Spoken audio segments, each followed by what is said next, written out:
Hello everybody, let's start with JEE Advanced 2024 paper 1 question number 1. A dimensionless quantity is constructed in terms of electronic charge E, permittivity of free space epsilon naught, Planck's constant h and speed of light c. If the dimensionless quantity is written as e की power alpha, epsilon naught की power beta, h की power gamma and c की power delta and n is a non-zero integer, then alpha comma beta comma gamma comma delta is given by. So in this question what we need to do is we need to assume a dimensionless quantity, that is k, which is equal to e की power alpha, epsilon naught की power beta, h की power gamma and c की power delta. For that what we need to do is we need to write down the dimensions of each and every quantity. For charge it is a t की power alpha, for epsilon naught it's m की power -1, l की power -3, t की power 4 and a की power 2 की power beta. For h, that is Planck's constant, is m, l की power 2, t की power -1 की power gamma, and for c, speed of light, l t -1 की power delta. Now on the left hand side we have a dimensionless quantity, so we can write down m की power 0, l की power 0, t की power 0 and a की power 0. Now what we need to do is we need to write down the equation by equating all the powers. For example, a की power is alpha and a की power is 2 beta. Here a की power is 0, so alpha plus 2 beta must be equal to 0. From here we can say alpha is equal to -2 beta. Now comes to mass, m की power -1 की power beta, so we can write down minus beta plus gamma, this is also equal to 0, so we can write down gamma is equal to beta. Now for the power of t we have alpha plus 4 beta minus gamma and minus delta, which is equal to also 0. In this situation we can write down all the values of alpha and gamma in this equation, and we have -2 beta plus 4 beta minus beta minus delta is equal to 0. From here we can say delta is also equal to beta. Now we have the relation between alpha, gamma, delta and beta. From here you can say the answer is A. So let's start with question number 2. An infinitely long wire located on z-axis carries a current I along the positive z direction and produces a magnetic field B. The magnitude of line integral B dot dl integral along a straight line from the point -√3a, a, 0 to a, 0 is given by. Alright, so what we need to do is first we need to draw a diagram.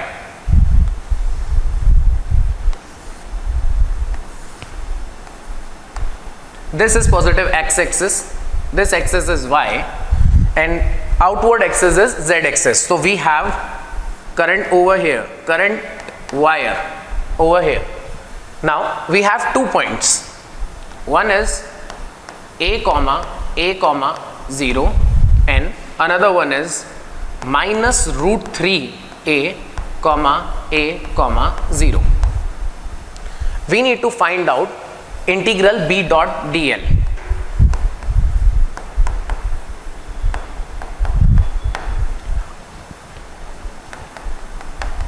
Let's join this line from origin to this point, and this angle would be 45 degree, that is pi by 4. Let's say it's theta, and join this angle also. This angle is alpha, let's say it's alpha, and this is angle 60 degree. Now we need to take the element from here.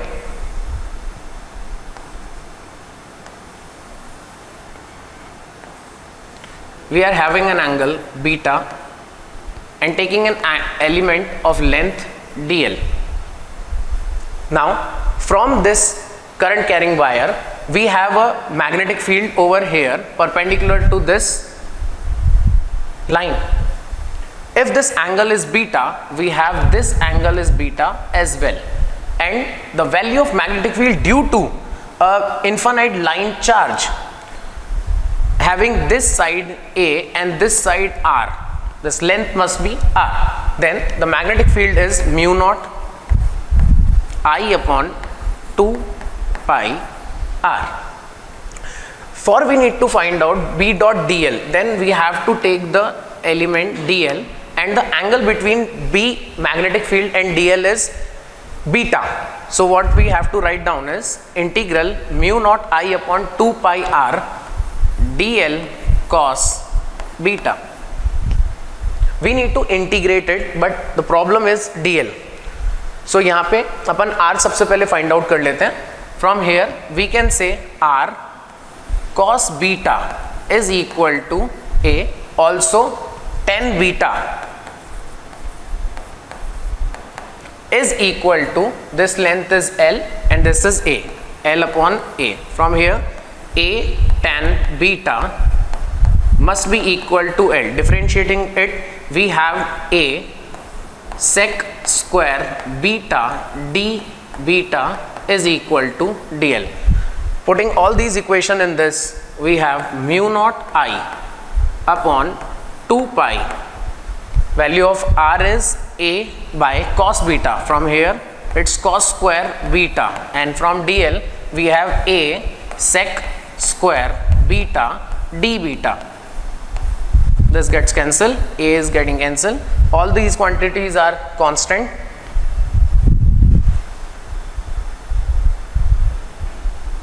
Now mu naught I divided by 2 pi, we have integral d beta. Now let's integrate. We'll integrate this from minus pi by 4 to pi by 3. We have mu naught I upon 2 pi. Integration of d beta is beta minus pi by 4 to pi by 3.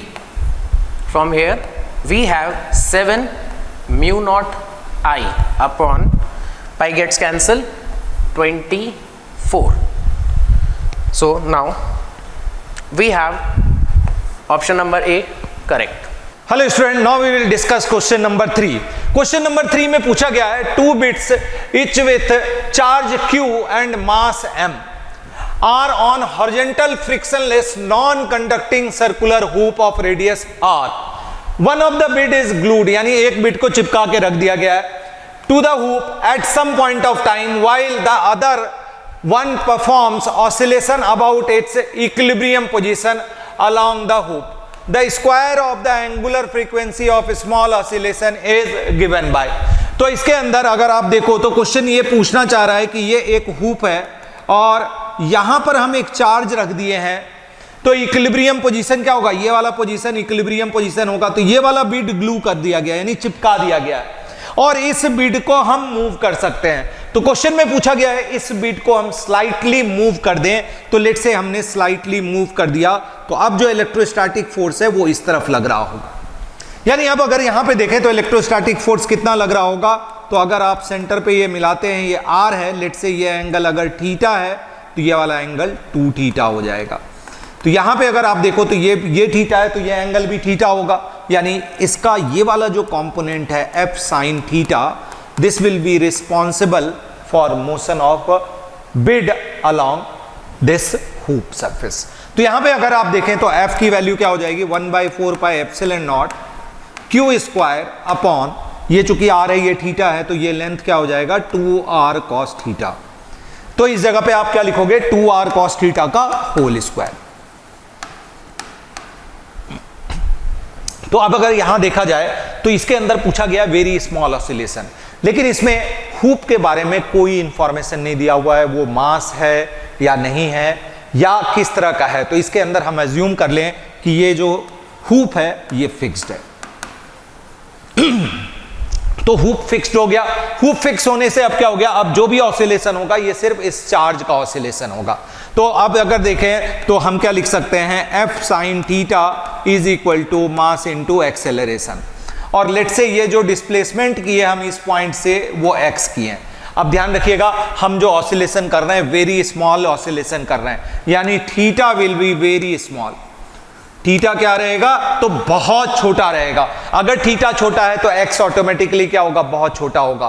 तो ये जो arc है ये बहुत छोटा होगा, तो उस केस में आप ऑलमोस्ट स्ट्रेट लाइन की तरह इसको ट्रीट कर सकते हैं। दैट्स वाई आप ये फॉर्मूला आराम से अप्लाई कर सकते हैं। अब यहां पर रखें, चूंकि थीटा बहुत छोटा है तो कॉस थीटा की वैल्यू क्या हो जाएगी, तो कॉस थीटा की वैल्यू 1 हो जाएगा। तो यहां पे आप लिख सकते हो 1/4 पाई epsilon not Q square upon 2r cos theta का होल स्क्वायर। cos थीटा 1 हो चुका है तो 2r का स्क्वायर क्या हो जाएगा, 4r स्क्वायर। एंड यहां पर sin थीटा की वैल्यू क्या हो जाएगी बेटा, तो sin थीटा की वैल्यू थीटा हो जाएगी, क्योंकि थीटा अगर बहुत स्मॉल है तो sin थीटा को हम थीटा लिख सकते हैं।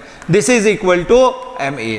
अब अगर यहां पे ध्यान से देखें तो आप इसको चेंज कर सकते हैं थीटा को x के टर्म में। यहां से यहां 2r है तो थीटा इक्वल टू हम क्या लिख सकते हैं, x अपॉन 2r।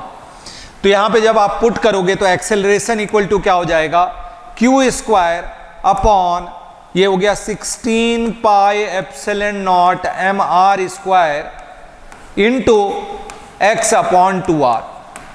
अब अगर इसको और इलेबोरेट करके लिखोगे तो it will become Q square upon 32 pi epsilon not into M into R cube into X. तो acceleration is proportional to X. तो यहां से आप कह सकते हो दिस रिप्रेजेंट्स एसएचएम इक्वेशन। और अब एसएचएम इक्वेशन हो गया तो ये जो ब्रैकेट में क्वांटिटी है ये स्क्वायर ऑफ एंगुलर फ्रीक्वेंसी है। तो इजीली आपको दिख रहा है कि चॉइस बी इसका करेक्ट आंसर हो जाएगा। तो ये क्वेश्चन अगर इस तरह का है तो बहुत ही आसान है। अब ये डिपेंड करता है कि आईआईटी ने इसका आंसर की किस हिसाब से दिया है, क्योंकि हमारे हिसाब से आईआईटी यही आंसर की देना चाहिए, क्योंकि अगर हम हुप को फ्री छोड़ दें तो हुप फ्री छोड़ देंगे तो ये इसका सेंटर ऑफ मास होगा, इसके अबाउट बाइनरी स्टार सिस्टम की तरह ऑसिलेशन होना चाहिए। और उसकी कैलकुलेशन एनर्जी का इक्वेशन लिख के करोगे वो काफी कॉम्प्लिकेटेड होगा।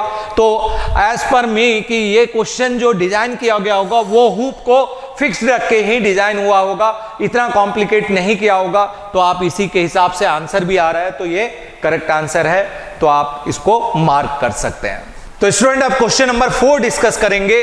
तो क्वेश्चन नंबर 3 के अंदर भी एसएचएम का कॉन्सेप्ट लगा था और क्वेश्चन नंबर 4 भी एसएचएम से रिलेटेड है। तो देखिए क्वेश्चन नंबर 4 में क्या पूछा गया है। तो क्वेश्चन नंबर 4 में पूछा गया a block of mass 5 kg moves along the X direction subjected to force F।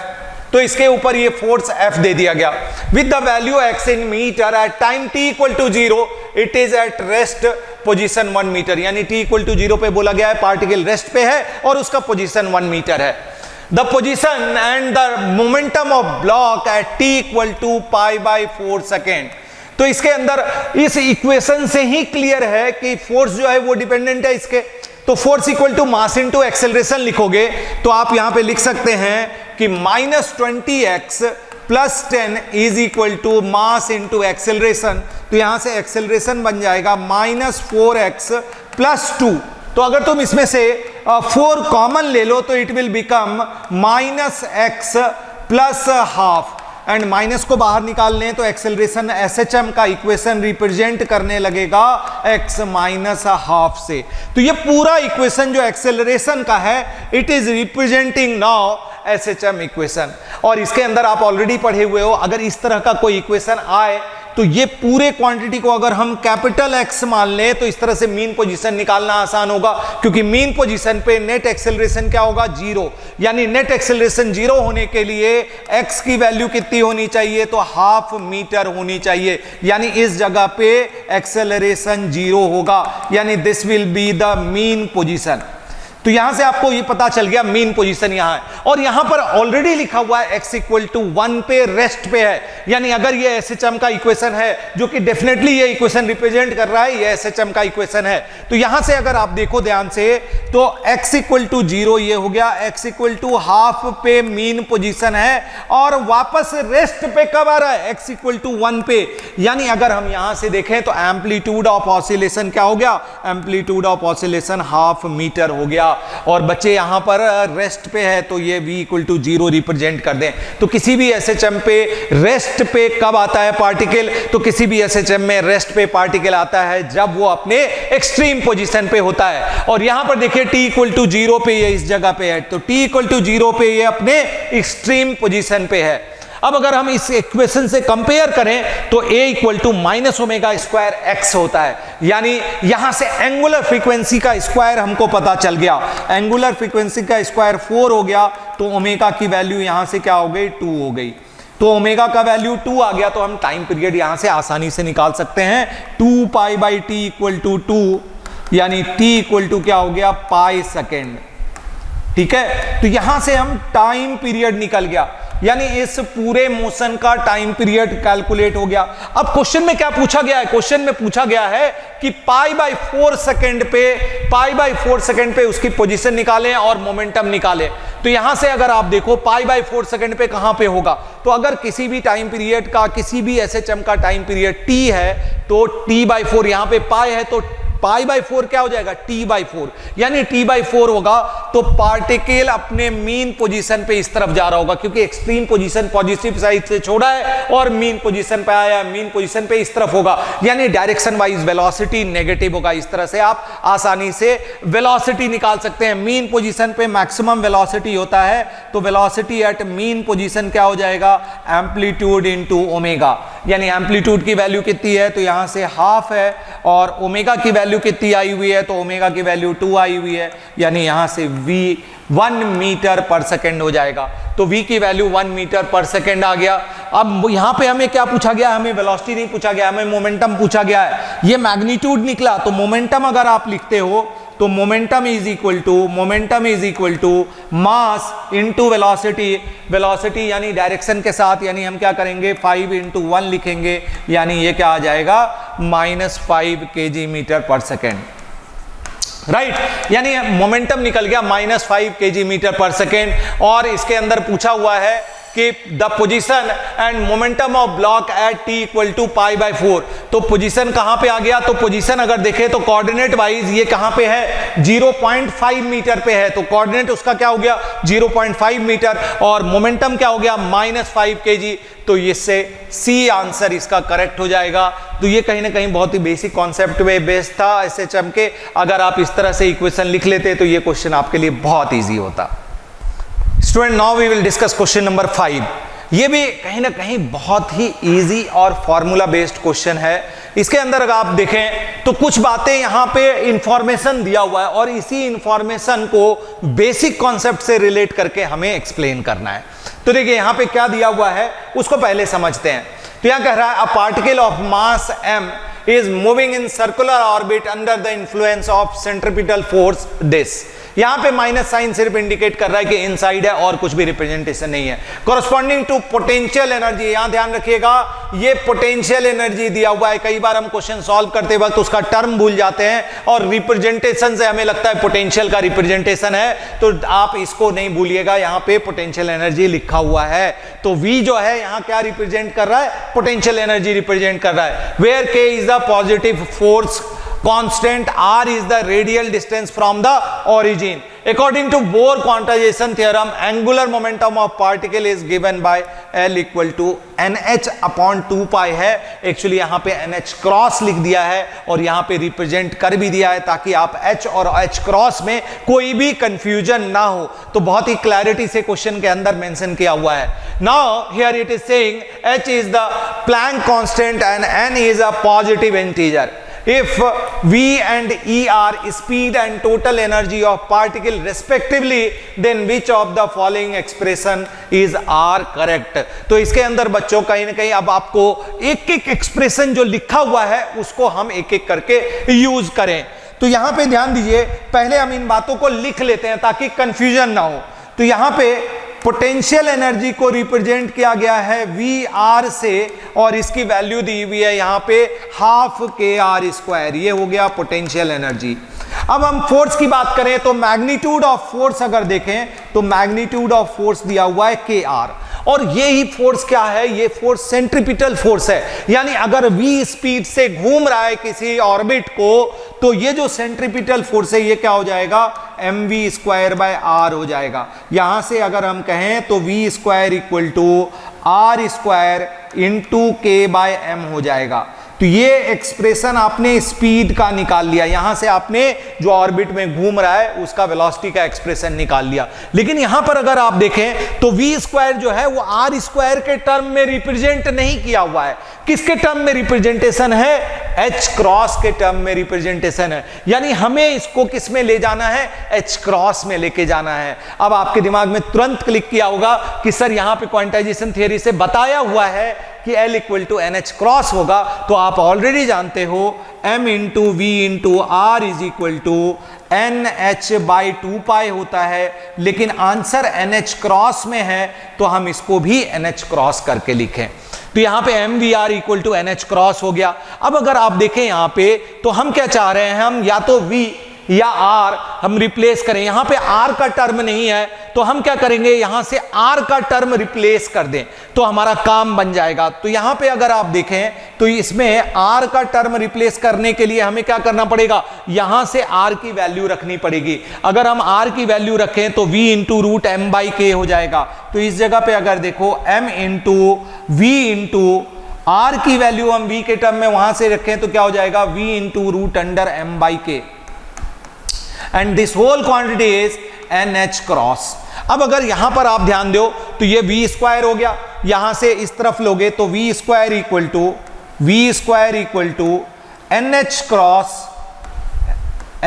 Cross, और यहां देखो, यहां ध्यान देना, अब ये उस तरफ ले जा रहे हो तो रूट के बाय एम हो जाएगा, और ये m की पावर हाफ है, ये m है तो m की पावर 3/2 हो गया। यानी आप इसको लिख सकते हैं रूट अंडर के अपॉन m क्यूब।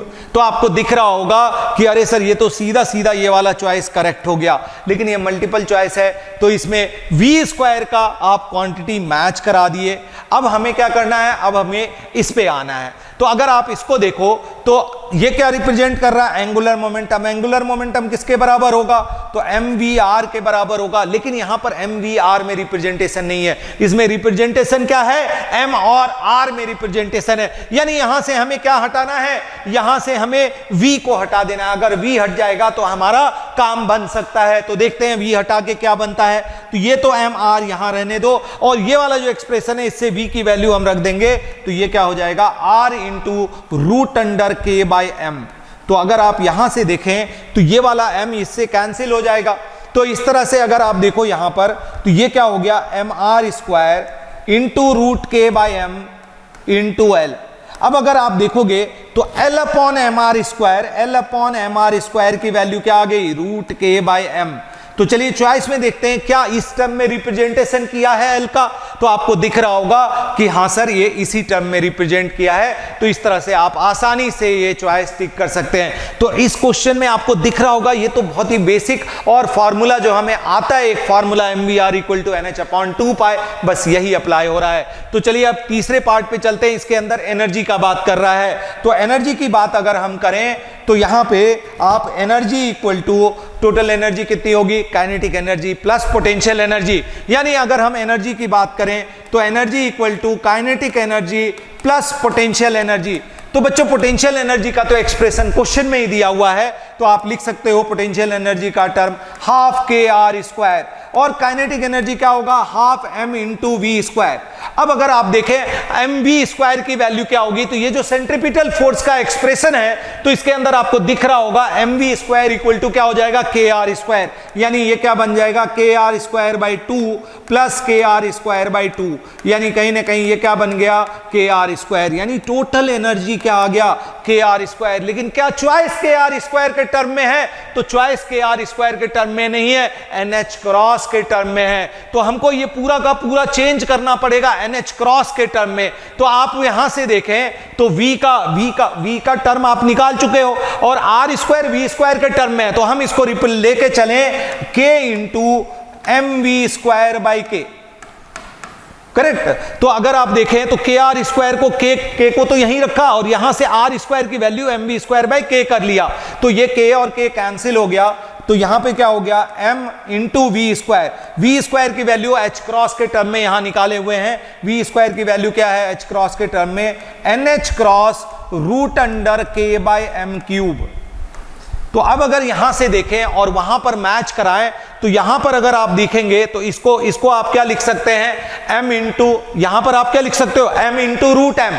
तो ये वाला m कैंसिल हो जाएगा तो it will become NH cross root under K by m। तो आपको दिख गया होगा कि अरे सर ये भी तो मैच कर रहा है यहां पे, तो ये भी मैच हो गया, यानी एंगुलर मोमेंटम वाला भी मैच हो गया, एनर्जी वाला भी मैच हो गया, वेलोसिटी वाला भी मैच हो गया। अब इसी तरह से अगर हम आर स्क्वायर को रिप्रेजेंट करना चाहें तो वापस इस इक्वेशन पे आएगा। अब आपको समझ में आ रहा होगा कि मैंने इसको गोला क्यों लगा के रखा, क्योंकि यही मेन इक्वेशन है जिससे आपको चीजें फेच करनी है। तो इस जगह पे आप देखें तो आप क्या लिखोगे, R square equal to M V square by K. V square की वैल्यू यहां से पुट करें इस जगह पे, तो ये क्या हो जाएगा बच्चा, एम बाई के, और वी स्क्वायर की वैल्यू यहां पे निकाले हुए हैं एन एच क्रॉस रूट के अपॉन एम की पावर क्यूब। तो m का पावर क्यूब यानी m रूट m हुआ, तो यहां पे m और m कैंसिल हो जाएगा, तो इसको आप लिख सकते हैं NH क्रॉस, और देखें यहां पर ये k है, ऊपर k है, तो ये रूट से कैंसिल होकर यहां रूट बचेगा, यानी रूट के अंदर 1 अपॉन के m हो जाएगा। तो इस जगह अगर आप देखें तो आर स्क्वायर की वैल्यू क्या निकल के आ गई, NH क्रॉस 1 अपॉन के m। तो इस तरह से ये चॉइस भी करेक्ट है। तो इसके चारों चॉइस करेक्ट थे, लेकिन इसको सॉल्व करते वक्त ये ध्यान रखना था कि कौन सा टर्म हम लिख लें जिससे सारे टर्म कोरिलेट हो जाएंगे। तो कहीं ना कहीं दिख रहा था कि वी आर सब जगह इन्वॉल्व हो रहा है, तो वी और आर का हमें कोरिलेशन चाहिए था, और इस तरह से आप पूरे पूरे नंबर इसमें पा सके। तो ये बहुत ही आसान क्वेश्चन था मेरे हिसाब से, और सारे बच्चों ने सही भी किया होगा। क्वेश्चन नंबर 6 में बात करें तो दो स्ट्रिंग दिए, दोनों के मास पर यूनिट लेंथ अलग अलग है, दोनों की लेंथ अलग अलग है, और एक frequency nu not 1/2L under root T by mu दी है। और हमसे क्या पूछ रहा है कि इस कंपोजिट स्ट्रिंग के अंदर अगर मुझे स्ट्रैंडिंग वेव प्रोड्यूस करनी है कुछ ऐसे कि ऊपर नोड या फिर एंटी नोड बने, तो मिनिमम पॉसिबल फ्रीक्वेंसी क्या होगी। अगर आप ऑप्शन गौर से देखोगे तो कुछ ऐसा ही है, और ये भी पूछ रहा है उस केस में नंबर ऑफ नोड कितने बनने वाले हैं। तो हम इस क्वेश्चन को पहले हैंडल करते हैं, फिर इसके ऑप्शंस पर आते हैं, ठीक है। तो बड़े ध्यान से देखना। अब आप सोचो, अगर मैं इसके अंदर स्टैंडिंग वेव प्रोड्यूस करने वाला हूं तो किसी एक सोर्स के सपोर्ट से स्टैंडिंग वेव प्रोड्यूस होगी, तो इसका मतलब इस स्ट्रिंग और इस स्ट्रिंग की जो फ्रीक्वेंसी है वो तो एक ही होगी। हाँ, दोनों के अंदर स्पीड अलग अलग होगी, दोनों के अंदर वेवलेंथ अलग अलग होगी, लेकिन फ्रीक्वेंसी अलग अलग नहीं हो सकती।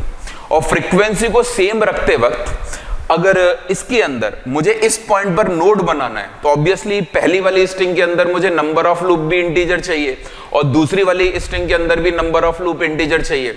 क्यों चाहिए? क्योंकि यहां नोड बनने वाला है, यहां नोड बनने वाला है, ऑब्वियसली यहां भी नोड बनने वाला है। तो मुझे नहीं पता कि मिनिमम कितने लूप मैं इसके अंदर क्रिएट कर सकता हूं। तो मैं एक काम करता हूं, मैं कुछ रफली मान लेता हूं, बहुत ध्यान से देखना। मैंने मान लिया इसके अंदर, बनाया तो मैंने एक है, लेकिन मैंने यहां पर लिखा ये एम लूप है, ठीक है। और इसके अंदर मैं कुछ और लूप बना देता हूं, 1 2 3 और 4, मतलब काउंट 4 नहीं है, काउंट में इसमें n लिखूंगा, मुझे नहीं पता कि कितने लूप बनेंगे। तो मैं मान लेता हूं इसके अंदर मैंने n लूप बनाए। अब देखो, यहां पर जो वेवलेंथ है वो λ2 बोल देता हूं, यहां की वेवलेंथ में λ1 बोल देता हूं। तो आप ये बोल सकते हो λ1/2 इंटू m, ये वाली लेंथ होगी। तो मैं पहली वाली स्ट्रिंग की लेंथ में लिख सकता हूं नंबर ऑफ लूप इंटू एक लूप की लेंथ, और एक लूप की लेंथ कितनी है, λ1/2, और ये मुझे मालूम है this is equal to l, जो इसमें दिया हुआ है। दूसरे में आते हैं, अगर मैं इस स्ट्रिंग की लेंथ लिखूं तो मैं लिख सकता हूं number of loop into λ2/2, that is equal to इस स्ट्रिंग की लेंथ जो 2l दी हुई है, ठीक है। अब अगर मैं इस इक्वेशन को डिवाइड कर दूं, और एक बात और, λ1 और λ2 का रेशियो मैं यही निकाल देता हूं, बड़े ध्यान से देखना, क्योंकि फ्रीक्वेंसी सेम है। तो जो λ1/λ2 है, फ्रीक्वेंसी सेम है, तो अपन बोल सकते हैं ये स्पीड के प्रोपोर्शनल होगा, यानी v1/v2। और ये सोचना आसान है कि दोनों स्ट्रिंग के अंदर टेंशन भी सेम है ना, सेम टेंशन रखा है, और स्पीड का फॉर्मूला √T/μ होता है। तो मैं इसे लिख सकता हूं दिस इज इक्वल टू √μ2/μ1, और अगर मैं μ2 अपॉन μ1 की वैल्यू यहां पर पुट कर दूं 4μ और μ, तो आप सोच सकते हो दिस इज इक्वल्स टू 2, तो मतलब λ1 upon λ2 this is equals to 2। अब आप सोचो नंबर ऑफ लूप इंटीजर रखने हैं, λ1 और λ2 का रेशियो 2 के बराबर चाहिए, तो उसको ध्यान में रखते हुए मैं ये निकालने की कोशिश करता हूं कि m और n की मिनिमम वैल्यू क्या पॉसिबल है। ठीक है, तो ध्यान देना, मैं इसे यहां पर डिवाइड कर रहा हूं, तो this is m upon n λ1 upon λ2 that must be equal to 1/2, और λ1 अपॉन λ2 की वैल्यू अगर पुट कर दी जाए तो मैं लिख सकता हूं m upon n that is equal to 1/4। इसका मतलब पॉसिबल वैल्यू अगर देखी जाए तो देखो m की पॉसिबल वैल्यू और n की पॉसिबल वैल्यू, ध्यान देना m की पॉसिबल वैल्यू मेरी क्या क्या हो गई, 1 रख सकता हूं उस समय जब n को 4 रखूं, 2 और 8 रख सकता हूं, 3 और 12 रख सकता हूं, ऐसे बहुत सारी वैल्यू मैं ले सकता हूं। ठीक है, 2, 8 एंड सो ऑन, 3, 12।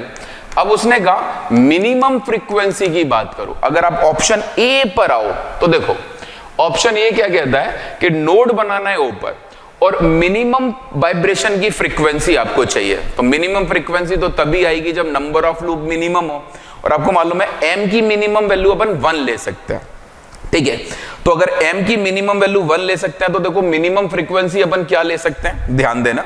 देखो मिनिमम फ्रीक्वेंसी जो हमारी बनी वो बनी frequency that is equal to 1/2L यानी number of loop upon 2L √T/μ।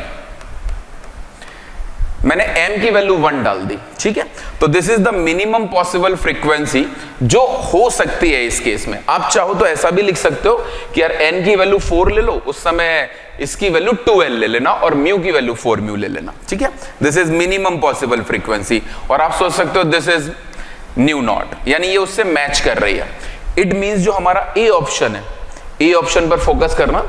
A option अगर अपन देखते हैं तो यही बोल रहा है कि मिनिमम फ्रीक्वेंसी μ0 के बराबर आएगी। इसका मतलब ए ऑप्शन क्लियर कट सही है। अब दूसरे में एंटी नोड पर फोकस किया है, इस पर अभी हम वापस लौटते हैं। अगले में लिखा कि कंपोजिट स्ट्रिंग मिनिमम फ्रीक्वेंसी के केस में जब नोड ओ पर हो तो इसके अंदर 6 नोड होंगे। तो अपन काउंट कर लेते हैं इस केस में। अगर आप गौर से देखो तो जो फिगर मैंने बनाया वो मिनिमम लेके ही बनाया, 1 और 4, मतलब इसमें 1 और उसमें 4 लूप बनाए।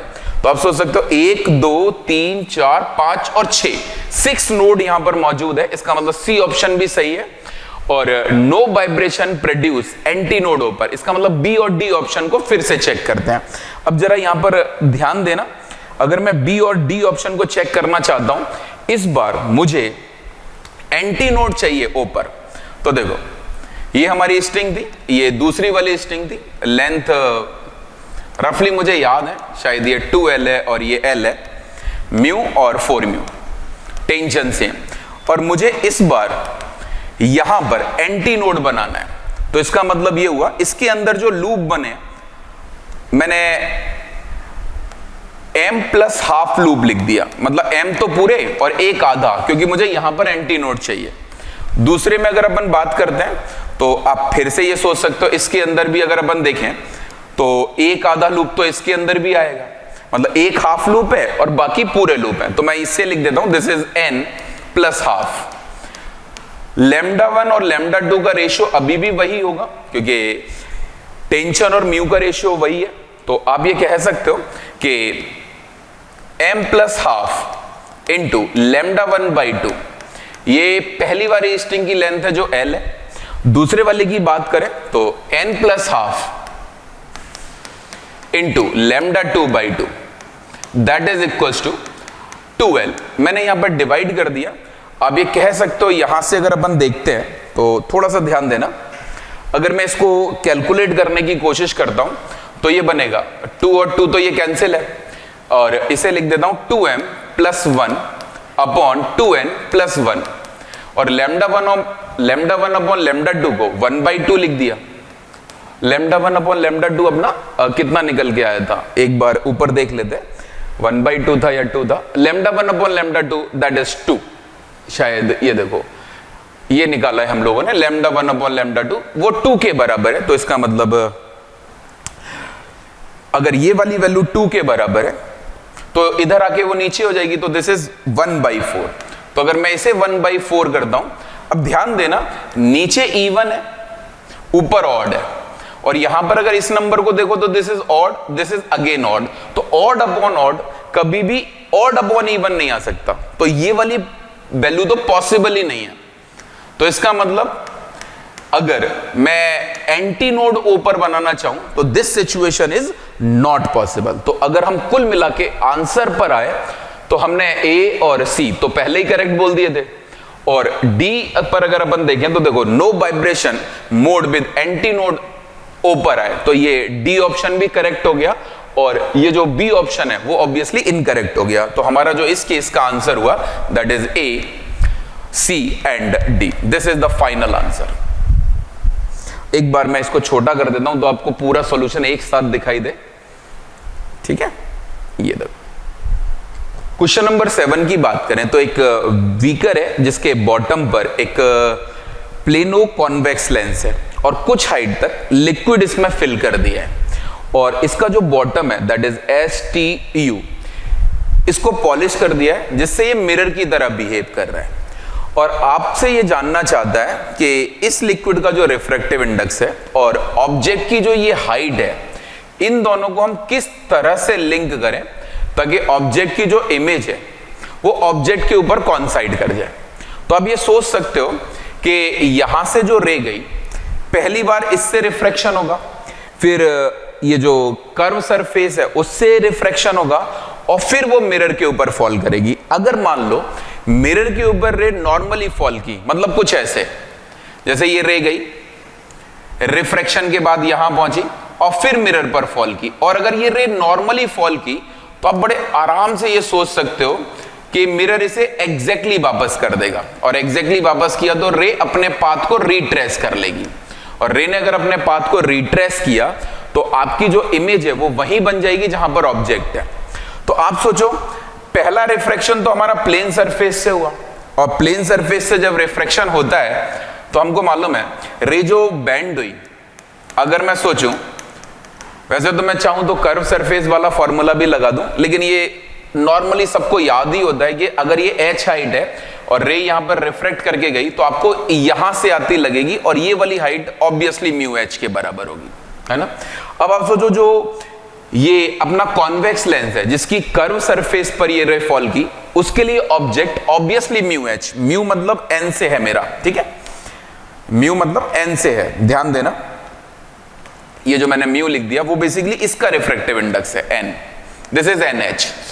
अब कर्व सरफेस से जो रिफ्रैक्शन होता है अगर मैं उसके फॉर्मूले की बात करूं तो μ2 minus μ1 upon r that is equals to μ2 upon v minus μ1 upon v। μ2 उस मीडियम का रिफ्रैक्टिव इंडेक्स जिसमें रे को जाना है, और इसका रिफ्रैक्टिव इंडेक्स तो 1.6 है। μ1 जहां से रे आ रही है उसका रिफ्रैक्टिव इंडेक्स n है, तो आप सोचो μ2 this is 1.6 minus n divided by radius of curvature, obviously plus का 9 क्योंकि इंसिडेंट रे की डायरेक्शन में है, μ2 दैट इज 1.6 v। इमेज जो बननी चाहिए वो इंफिनिटी पर बननी चाहिए ताकि रे मिरर के ऊपर नॉर्मली फॉल करे, ताकि रे रिट्रेस कर ले अपने पाथ को, है ना, माइनस μ1 जो n है अपॉन u की वैल्यू यानी ऑब्जेक्ट डिस्टेंस वो कि NH के बराबर है, वो भी माइनस का NH, तो ये प्लस का NH हो गया। तो यहां से अगर मैं H निकालता हूं, ये वाला टर्म तो जीरो हो गया, H निकालूंगा तो H की वैल्यू निकल के आ जाएगी 9 डिवाइडेड बाई 1.6 माइनस n। अब n की वैल्यू पुट करते जाते हैं और H की वैल्यू निकालते जाते हैं। जैसे मैंने n की वैल्यू अगर 1.42 लिखी तो ये बनेगा 9 डिवाइडेड बाई 1.6 माइनस 1.42 यानी कि 0.18, और 0.18 अगर मैं इसे सॉल्व करूंगा तो आई थिंक ऊपर अपन 900 कर सकते हैं, नीचे 18, तो दिस इज 50। तो A is the correct answer. वैसे आप चाहो तो सारे आंसर इसी तरीके से चेक कर सकते हो, इसका आंसर शायद एक और है, मैं उसे भी चेक कर देता हूं। अब अगर सेकंड ऑप्शन की बात करो, H की वैल्यू थी हमारी 9 डिवाइडेड बाई 1.6 माइनस 1.35 यानी कि 0.25। अगर मैं इसे सॉल्व करूं तो पॉइंट हटाऊं तो ये 900, इसका मतलब ये वाला जो टर्म बनेगा ये हमारा 36 बनेगा, तो H की वैल्यू 36 है, यानी कि सेकंड ऑप्शन भी सही है। फर्स्ट सही सेकंड सही। इसी तरह से अपन थर्ड निकाल सकते हैं। थर्ड में अगर आप गौर से देखो तो 1.45 है, तो सॉरी 1.45, हाँ, तो यहां पर जो बनेगा वो 0.15 बनेगा। तो 1.15 अगर बना तो 9 डिवाइडेड बाई 0.15 आई थिंक 60 बनेगा। तो ऑब्वियसली ये 65 लिखा है, तो दिस इज इनकरेक्ट ऑप्शन।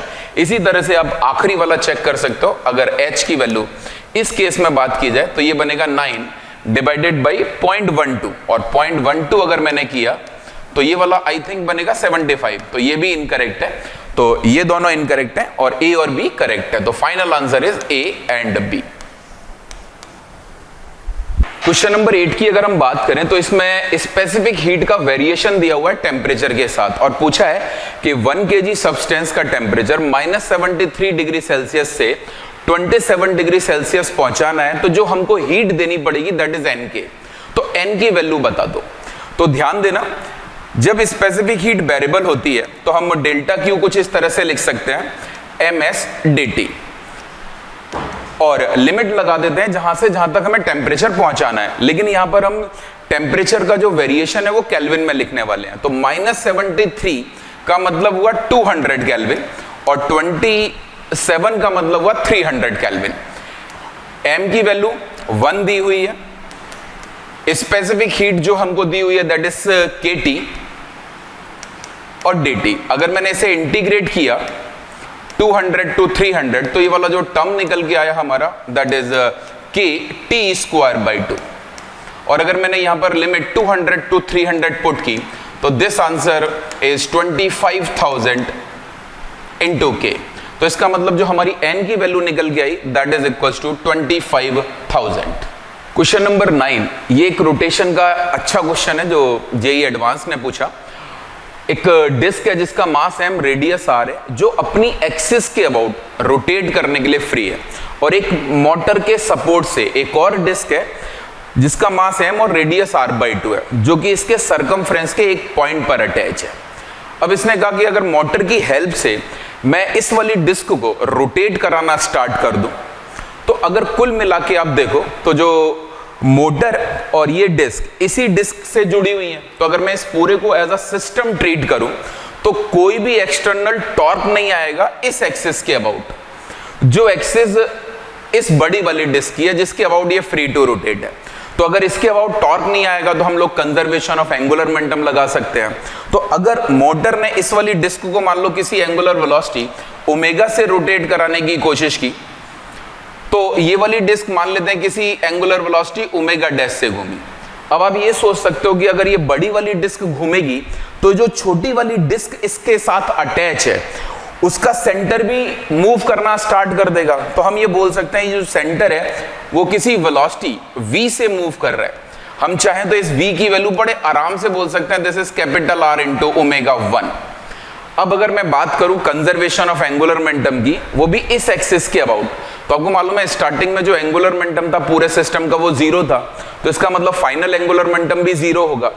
तो बड़ी वाली डिस्क पर फोकस करना, बड़ी वाली डिस्क का जो ओमेगा है वो मैंने कुछ इस तरह से माना है ना।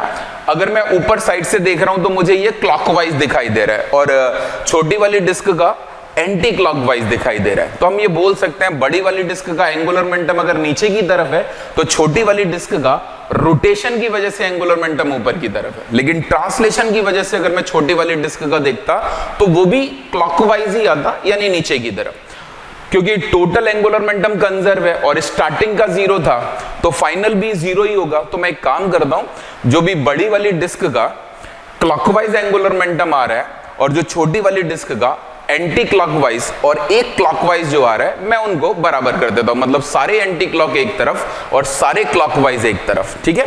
तो क्लॉकवाइज देखना कौन कौन से बने। एक तो बड़ी वाली डिस्क का आई ओमेगा 1, यानी कि बड़ी वाली डिस्क का I1 ओमेगा 1, और साथ में जो छोटी वाली डिस्क है उसके ट्रांसलेशन की वजह से, और वो बनेगा मास इनटू उसकी जो सेंटर ऑफ मास की वेलोसिटी है that is r omega 1 into perpendicular distance that is r। और ये एंगुलर मोमेंटम होगा जो छोटी वाली डिस्क के पास एंटी क्लॉकवाइज मौजूद है, जिसे मैं लिख देता हूं I2 इनटू ओमेगा, ठीक है। अब मैं इनके मोमेंट ऑफ इनर्शिया की वैल्यू पुट कर देता हूं। तो बड़े ध्यान से देखना, मास और रेडियस वगैरह गिवन है, तो मैं अगर मोमेंट ऑफ इनर्शिया की वैल्यू पुट करता हूं तो देखो बड़ी वाली डिस्क का जो मोमेंट ऑफ इनर्शिया है that is mr²/2 into ω1 plus ये वाला जो टर्म लिखा हुआ है दैट इज mr² इंटू ω1, और छोटी वाली डिस्क का अगर मैं मोमेंट ऑफ इनर्शिया लिखता तो वो बनता mr/2 का होल स्क्वायर। तो mr/2 का होल स्क्वायर मतलब r²/4 डिवाइडेड बाई 2 भी करना है तो ये बन जाएगा बाई 8 इंटू ओमेगा। अब अगर ध्यान दे तो mr² और mr² की वैल्यू कैंसिल आउट हो जाएगी, ये बनेगा अगर देखें तो 3/2 ω1 दैट इज इक्वल्स टू ω/8। तो यहां से अगर मैं ω1 की वैल्यू कैलकुलेट करता हूं तो ω1 की वैल्यू मेरी निकल के आती है दैट इज ω डिवाइडेड बाई 12। और इसने जो हमसे पूछा कि जो बड़ी वाली डिस्क की एंगुलर स्पीड है अगर वो ω/n आती है तो n बता दो, तो हमारा जो आंसर बना that is equals to 12। Okay students, question number 10 पे आते हैं। क्वेश्चन में क्या बोला जा रहा है, a point source S emits unpolarized light uniformly in all directions at 2 points A and B। तो 2 पॉइंट्स हैं A and B जहाँ पे इंटेंसिटी का रेशियो अपने को दिया है R, ओके, और इंटेंसिटी का रेशियो कितना है R = 2। If a set of 2 Polaroids is having 45 degree angle between their path axis is placed just before point B point से पहले अगर हम ये रख देते हैं, then the new value of R अपने को फाइंड आउट करनी है। तो देखते हैं, डायग्राम बना लेते हैं। पहले मान लेते हैं ये हो गया अपना पॉइंट सोर्स S, और यहाँ कोई पॉइंट A और यहाँ पे कोई पॉइंट हो गया B। तो एक पॉइंट ये हो गया और एक ये। देखिए A पॉइंट पर इंटेंसिटी ज़्यादा है क्योंकि रेशियो 2 दिया हुआ है, it is more than 1, so A point पर इंटेंसिटी ज़्यादा है। सो इसका मतलब ये हुआ कि A पॉइंट पास में होगा और B पॉइंट दूर होगा थोड़ा, ठीक है।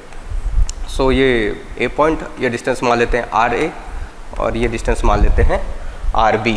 सो क्या लिख सकते हैं हम लोग, इंटेंसिटी का ratio R date is IA/IB, ये अपने को कितना दिया हुआ है 2।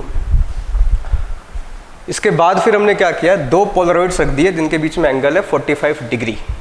कहाँ पे रखा है, B से ठीक पहले, B से ठीक पहले हमने यहाँ 2 पोलरॉइड्स रख दिए। तो एक पोलरॉइड ये रख दिया हमने, और पोलरॉइड्स के एक्सिस के बीच में एंगल कितना दिया हुआ है 45 डिग्री। तो एक पोलरॉइड अगर ये है तो एक पोलरॉइड थोड़ा सा टेढ़ा है, ऐसे है, ये इसके पास एक्सिस हो गई और ये इसके पास एक्सिस हो गई, और इनके बीच में एंगल कितना है 45 डिग्री। तो क्या होगा यहाँ पर, A पॉइंट पे इंटेंसिटी तो अभी भी उतनी रहेगी, A पॉइंट पे इंटेंसिटी तो अभी भी उतनी रहेगी, तो ये तो IA हो गया। B पॉइंट पे जो इंटेंसिटी है ना वो चेंज हो जाएगी, बिकॉज अब जो इसके पास लाइट पहुँचेगी वो पोलराइज्ड हो जाएगी, पोलराइज्ड लाइट पहुँचेगी अब B के पास। तो उसकी इंटेंसिटी कितनी होगी, तो देखिए जो पहला पोलराइजर है, पहला पोलराइजर जो है वो अनपोलराइज्ड लाइट को पोलराइज्ड लाइट में कन्वर्ट कर रहा है, तो intensity will become half, intensity will become half, पहले से इंटेंसिटी आधी हो जाएगी। पहले कितनी थी इंटेंसिटी IB, तो अब यहाँ पे इंटेंसिटी कितनी हो जाएगी पहले पोलराइजर के बाद IB/2। फिर बारी आएगी दूसरे पोलराइजर की, दूसरे पोलराइजर के बाद कितनी हो जाएगी intensity IB/2 cos² 45। Malus law लग गया यहाँ पर। तो ये है अब यहाँ पे इंटेंसिटी, तो यहाँ पे इंटेंसिटी हो जाएगा IB/2 cos² 45, और ये है अपनी R की नई वैल्यू, इसको बोल देते हैं R'। तो यही नई वैल्यू अपने को R की निकालनी है। सो R' will be IA/IB/2 cos² 45 1/2 होता है, सो ये हो जाएगा 4 IA/IB, एंड IA/IB ओरिजिनली अपने को 2 दिया हुआ था, so it will be 4 into IA/IB is 2, so it will become 8। so जो नया रेशियो है वो 8 हो जाएगा, so correct answer will be 8। Okay, तो ये हो गया अपना क्वेश्चन नंबर 10। अब आते हैं हम लोग अगले क्वेश्चंस पे। ओके स्टूडेंट्स, अब आते हैं हम लोग अगले सवाल क्वेश्चन नंबर 11 पे। क्वेश्चन नंबर 11 क्या बोल रहा है, पढ़ लेते हैं। A source of sound has frequency 240 hertz when the observer and the source move towards each other at a speed v with respect to the ground as shown in case 1। तो case 1 में आप देख रहे हैं observer और source दोनों एक तरफ आ रहे हैं v स्पीड से। The observer measures the frequency of the sound to be 288 hertz. Original frequency कितनी थी बेटा? 240, अभी यहाँ पे आ गई 288। ऑब्वियस सी बात है, ऐसा होता है। क्यों? डॉपलर इफेक्ट के कारण होता है ऐसा।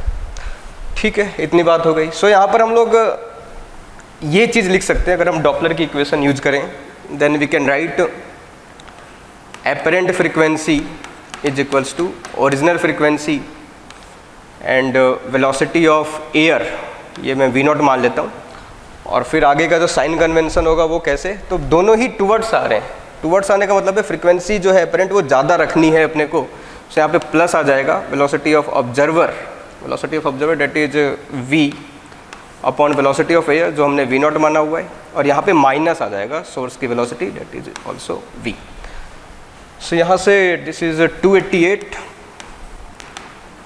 Is equals to 240 v not plus v upon v not minus v। तो यहाँ तक अभी हमने क्वेश्चन को पढ़ा है बस, और इतने क्वेश्चन को पढ़ के हमने डॉपलर इफेक्ट लगा दिया है क्योंकि ऑब्जर्व्ड फ्रीक्वेंसी अपने को दी हुई थी और ये इक्वेशन हमारे पास आ चुकी है। इसको इक्वेशन नंबर 1 मान लेते हैं। आगे बढ़ते हैं अब। However when the observer and the source moves away from each other at the same speed v, अब ये अवे जा रहे हैं, एक दूसरे से अवे जा रहे हैं। अब ये लोग सेम स्पीड v रखी है इन्होंने ग्राउंड के रिस्पेक्ट में, ये भी। ऑब्जर्वर कितनी फ्रीक्वेंसी मेजर करता है? n, तो अपने को n की वैल्यू निकालनी है। तो इसका मतलब क्लियर है कि अपने को एक बार और डॉपलर यहाँ पे लगाना है। ठीक है, एक बार और डॉपलर की इक्वेशन अपने को लिखनी है। तो देखते हैं बाद वाले केस के लिए हम लोग क्या लिखेंगे। Apparent frequency will be original frequency जो कितनी थी 240, velocity of air v not. अब यहाँ पे साइन कन्वेंशन कैसे आएगा, तो दोनों अवे जा रहे हैं यानी दोनों ही घटाने की कोशिश कर रहे हैं, तो यहाँ पे मिनिमम आएगा, तो यहाँ पे minus velocity of observer that is v and फिर यहाँ v नॉट प्लस v। ठीक है, घटाने की कोशिश कर रहे हैं तो मिनिमम वैल्यू आएगी। सो यही अपने को सॉल्व करना है। ये हो जाएगा 240 और ये v नॉट माइनस v और v नॉट प्लस v की वैल्यू अपने को यहाँ से मिल रही है 240 अपॉन 288। ठीक है, जिसको अपन लोग सॉल्व कर लेंगे अब यहाँ से। ठीक है, 6 से जा रहा है ये, उसके बाद फिर 8 से, फिर ये 6 से जा रहा है। सो ये कितना आ गया 45 जा 200, सो 200 हर्ट्ज इज राइट आंसर। सो जो एपरेंट फ्रीक्वेंसी होगी यहाँ पर वो हो जाएगी 200 हर्ट्ज। सो अपने को क्या निकालना था, frequency to be n hertz, so अपने को n की वैल्यू निकालनी थी। सो n की वैल्यू यहाँ पर कितनी हो जाएगी 200, ये अपना आंसर है। ओके स्टूडेंट्स, आगे बढ़ते हैं अब हम लोग। Okay, now we come to the question number 12। Let's read the question.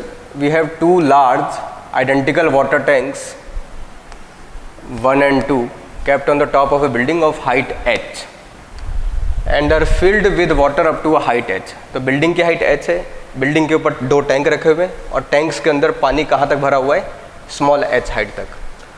Both the tank contains an identical hole of small radius on their sides close to their bottom. ठीक है, एक side पे रखा हुआ है होल और bottom में है। आगे फिर a pipe of the same internal radius as that of the hole is connected to the tank 2। तो टैंक 2 से एक पाइप को जोड़ दिया हमने and the pipe ends at the ground level. और पाइप कहाँ पे जाके ख़त्म हो रहा है, ग्राउंड के लेवल पे। When the water flows from the tank 1 and 2, तो अब दोनों से वाटर निकलना शुरू हो जाएगा। टैंक 1 में से वाटर फ्रीली निकलेगा होल के थ्रू, जबकि टैंक 2 में से वाटर निकलेगा through the pipe. The time taken to empty the tanks are T1 and T2, तो रिस्पेक्टिवली। ठीक है, टैंक 1 से T1 टाइम लग रहा है ख़त्म होने में और टैंक 2 से पानी को ख़त्म होने में लग रहा है T2 टाइम। ठीक है, ये दे दिया और ये अपने को एक डेटा गिवन है यहाँ पर, h की वैल्यू इतनी है, then the ratio T1 upon T2 कितना होगा। चलिए ठीक है, सो इसका डायग्राम ड्रॉ कर लेते हैं पहले। तो देखिए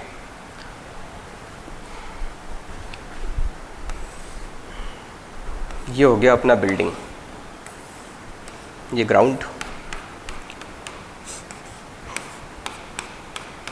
और इसके ऊपर ये 2 टैंक्स हैं, ठीक है, they are 2 tanks, they are 2 tanks. ये टैंक 1, ये टैंक 2 मान लेते हैं इसको। टैंक 1 में बस यहाँ एक होल है, जबकि टैंक 2 में यहाँ एक होल है और साथ में एक पाइप कनेक्टेड है। सो ये एक पाइप यहाँ कनेक्टेड हो गया, ग्राउंड तक आ रही है पाइप, और इनमें वाटर फील्ड है अप टू हाइट h, और बिल्डिंग की हाइट कितनी दी हुई है, कैपिटल H। दोनों में रिलेशन अपने को गिवन है यहाँ पर। ये कितना टाइम ले रहा है ख़त्म होने में, T1, और ये कितना टाइम ले रहा है ख़त्म होने में पानी को, T2। तो अपने को T1/T2 निकालना है। सो देखिए यहाँ से जब वाटर निकलेगा तो इसकी वेलोसिटी कितनी हो जाएगी, √2g/y। किसी समय पर मान लो लेवल कितना हो रखा है, y है ना, तो √2g/y। और अगर हम ये एरिया मान लेते हैं A, और इसका जो क्रॉस सेक्शनल एरिया है वो मान लेते हैं कैपिटल A, देन T1 निकालने जा रहे हैं हम लोग। तो कंटिन्यूटी इक्वेशन अगर हम लोग लगाएं, A1V1 is equals to A2V2।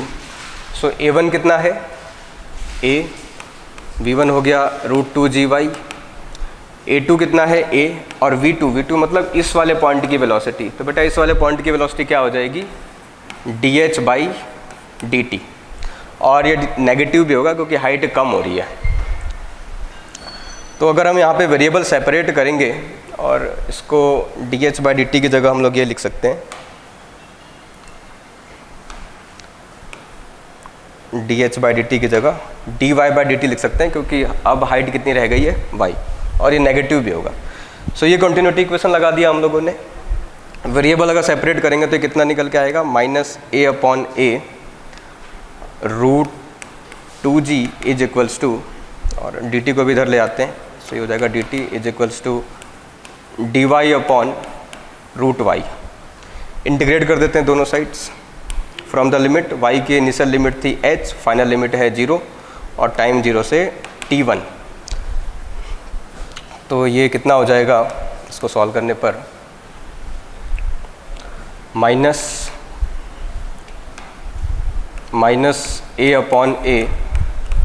√2g time t1 is equals to √y का इंटीग्रेशन कितना होता है, 2√y, ठीक है, और लिमिट फिर h से 0। सो ये हो जाएगा -2√h। सो माइनस माइनस तो यहाँ से कैंसिल आउट हो जाएगा, तो अपने पास आ जाएगा a/a √2g t1 is equals to √h, ये 2√h। ये हमारी पहली इक्वेशन है, हमने t1 निकाल लिया है। सिमिलरली हम लोग अब t2 निकालने जा रहे हैं, है ना, इस वाले का टाइम निकालने जा रहे हैं। तो बेटा देखिए यहाँ पे जब ये वाटर निकलेगा ये यहाँ से बाहर, तो उसकी जो स्पीड होगी, वो अब हो जाएगी y, तो ये है, और प्लस h हाइट और नीचे गिर रहा है वो एक्स्ट्रा, तो अब उसकी जो स्पीड हो जाएगी वो हो जाएगी √2g h प्लस y। ये स्पीड होगी यहाँ पर। तो अगर हम लोग उसके लिए भी कॉन्टिन्यूटी इक्वेशन लिखेंगे, टैंक 2 के लिए अगर हम लोग कॉन्टिन्यूटी इक्वेशन लिखेंगे तो हमारे पास होगा -a, सिमिलरली इसी प्रकार हो जाएगा √2g, y की जगह हो जाएगा h plus y is equals to a dy/dt, ये लिखेंगे हम लोग। और यहाँ पे भी अगर हम लोग वेरिएबल सेपरेट करेंगे तो हमारे पास आ जाएगा -a/a √2g बराबर dt, इसको dt को इधर ले आते हैं तो ये dt हो गया, is equals to dy/√h plus y। Integration कर देते हैं दोनों साइड्स, तो ये हो जाएगा 0 से t2, और ये हो जाएगा y की लिमिट 0 से h से 0, h से 0, ठीक। सो ये हो जाएगा फिर -a/a √2g, और इसका इंटीग्रेशन हो जाएगा t2 इज इक्वल्स टू, इसका इंटीग्रेशन 1/√h प्लस y है, तो ये हो जाएगा twice of √h plus y, और जब लिमिट्स रखेंगे तो h से 0। इसको सॉल्व करने पर अब क्या आ जाएगा, -a/a √2g t2 is equals to 2, और ये माइनस साइन भी आ जाएगा, ये हो जाएगा, ठीक है, माइनस वन अभी रहने देते हैं, 2 लिख देते हैं इसको, और ये हो जाएगा root H minus root H plus small H, ठीक है। सो ये टर्म यहाँ पे मैं माइनस साइन इसको एडजस्ट कर रहा हूँ, so we gate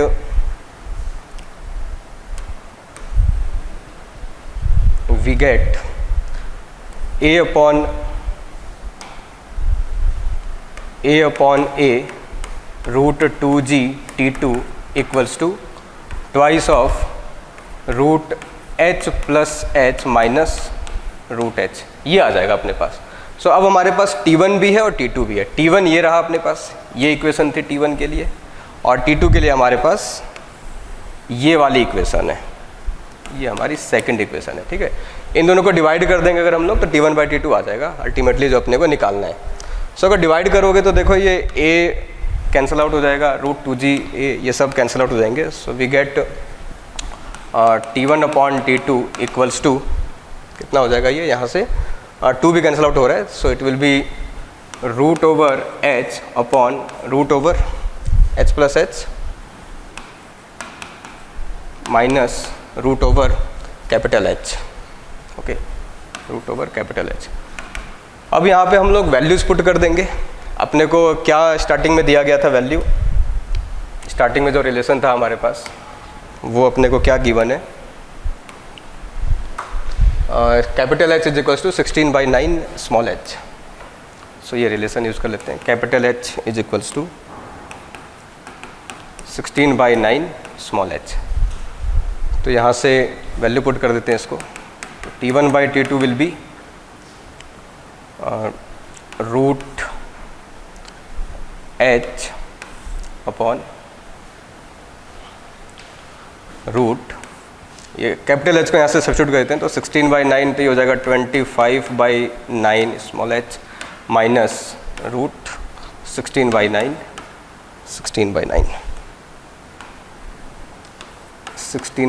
small h। So यहाँ से कैंसिल आउट हो जाएगा स्मॉल h तो, और ऊपर आ जाएगा 1 अपॉन ये हो जाएगा 5/3 माइनस 4/3।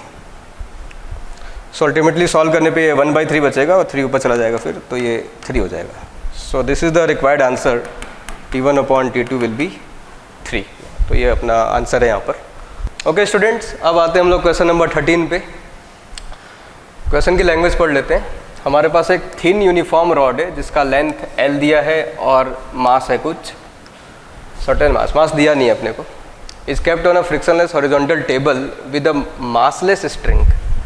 स्ट्रिंग मासलेस है और स्ट्रिंग की लंबाई भी L है, और ये सब यहाँ पे fixed at one and, top भी अपने को दिया हुआ है। सो ये स्ट्रिंग है यहाँ पर और ये अपना रॉड है, ठीक है, और इस पॉइंट पर ये लोग यहाँ पर फिक्स हैं पॉइंट O पर। आगे बढ़ते हैं। The other end of the string is pivoted at point O if a horizontal impulse P is imparted to the rod at a distance x। सो ये x दूरी पर, कहाँ से ये distance x? From the mid point of the rod, centre of mass से। तो ये इसका सेंटर ऑफ मास हो गया यहाँ पर। तो सेंटर ऑफ मास से x दूरी पर हमने एक इम्पल्स दिया, जिसकी वजह से क्या हो रहा है, then the rod and string revolve together around the point O। तो ये घूमने लग गए उसका around with the rod remaining aligned with the string. तो जो रॉड है वो अलाइंड है इसके साथ, स्ट्रिंग के साथ। इसका क्या मतलब है कि दोनों साथ साथ घूम रहे हैं, दोनों सेम एंगल से घूम रहे हैं। तो थोड़ी देर के बाद सिचुएशन ये होगी कि ये हो जाएगी कि ये रस्सी मान लो यहाँ पर है और रॉड यहाँ पे होगा ऐसे, तो ये साथ साथ घूम रहे हैं यहाँ पर, ऐसा है यहाँ पर। In such a case the value of n is, तो अपने को n निकालना है। n क्या था यहाँ पर, ये यहाँ पे यूज हुआ था n। सो कुल मिला के अपने को x की वैल्यू निकालनी है कि x कितना है। तो देखिए अगर ये साथ साथ घूम रहे हैं, है ना, साथ साथ घूम रहे हैं, तो हम इस सिस्टम को, सिस्टम का क्या मतलब है यहाँ पर, सिस्टम का क्या मतलब है यहाँ पर, रॉड और स्ट्रिंग, रॉड एंड स्ट्रिंग, क्योंकि ये साथ साथ घूम रहे हैं, कोई ज़्यादा रिलेटिव चेंज हुआ नहीं है, तो इसको हम एक रिजिड सिस्टम मान सकते हैं। एक रिजिड सिस्टम माना जा सकता है, जैसे कि एक, हम ऐसा मान सकते हैं कि दे आर लाइक 2 रॉड्स। रस्सी को भी हम एक रॉड जैसा यहाँ पर ट्रीट कर सकते हैं, मासलेस रॉड जैसा ट्रीट कर सकते हैं हम यहाँ पे रस्सी को। तो घूम रहे हैं यहाँ पर ये with certain omega. Okay, so calculate करते हैं ओमेगा की वैल्यू। सो अगर हम लोग यहाँ पर देखें सेंटर ऑफ मास की बात करें, ये सेंटर ऑफ मास है, सेंटर ऑफ मास की वेलोसिटी ये हो जाएगी VCM। So we can write VCM is equals to omega, pure circular motion का कॉन्सेप्ट लगा रहा हूँ मैं यहाँ पे, V is equals to omega R, है ना, देयर इज रोटेशन। सो ना एक रिजिड सिस्टम है अपने पास, VCM is equals to omega into ये वाला डिस्टेंस, ये L है और ये L/2 है, तो ये 3L/2 हो गया। ये बनी हमारी पहली इक्वेशन। फिर अगर इसके बाद अगर हम लोग लीनियर इम्पल्स मोमेंटम थ्योरम लगाएं तो हमने कितना लीनियर इम्पल्स दिया बॉडी को, P, और ये किसके बराबर हो जाएगा, change in momentum. Change in momentum will be M, केवल रॉड का ही मास है, रॉड का मास मैंने यहाँ पर M माना है, सो M VCM, ये हमारी दूसरी इक्वेशन बनी। और अगर हम यहाँ पर एंगुलर इम्पल्स मोमेंटम थ्योरम लगा देते हैं, तो एंगुलर इम्पल्स मोमेंटम थ्योरम किसके अबाउट लगा रहा हूँ मैं, about centre of mass of rod, ठीक है। सो क्या लिखा जाएगा इसके अबाउट, एंगुलर इम्पल्स कितना आएगा, P into x is equals to change in angular momentum. तो पहले तो रेस्ट पे था, तो इनिशियल एंगुलर मोमेंटम 0 है और फाइनल हो जाएगा इसका I ओमेगा, है ना। सेंटर ऑफ मास के अबाउट लिखा है हमने, सेंटर ऑफ मास के अबाउट इसका कितना हो जाएगा, I ओमेगा हो जाएगा। I कितना हो जाता है रॉड का, ml²/12, है ना, सेंटर ऑफ मास के अबाउट है, तो ml²/12 इंटू ओमेगा। सो ये हमारे पास 3 इक्वेशंस हैं, इनका यूज करके अपने को x निकालना है। तो इसी इक्वेशन में हम लोग सॉल्व करते हैं इसको।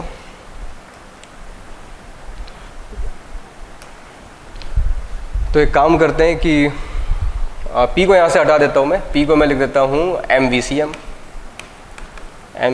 और फिर x is equals to ml²/12 into omega. फिर VCM अपने पास क्या है, ओमेगा 3L/2, तो वो भी रख देते हैं, omega 3L/2, x is equals to ml²/12 into omega. तो देखिए यहाँ से ये मास कैंसिल आउट हो रहा है, ओमेगा कैंसिल आउट हो जाएगा, L भी कैंसिल आउट हो जाएगा, है ना, एक पावर कैंसिल आउट हो जाएगी। सो ये हो जाएगा इधर 6। सो यहाँ से x की वैल्यू अपने पास कितनी हो जाएगी, L/18, x की वैल्यू हो जाएगी L/18, और x किसके बराबर दिया गया था, L/n के बराबर, तो इसका मतलब n की वैल्यू कितनी हो गई, 18। तो यही अपना आंसर हो जाएगा, 18 इज करेक्ट आंसर। ओके, चलिए ठीक। ओके बच्चों, so let's discuss the question number 14 for paper 1। सो इसमें देखिए क्वेश्चन क्या कह रहा है कि एक हमें थर्मोडायनेमिक साइकिल दिया हुआ है और इसमें कुछ ऑप्शंस दिए हुए हैं, हमें मैच कराने हैं।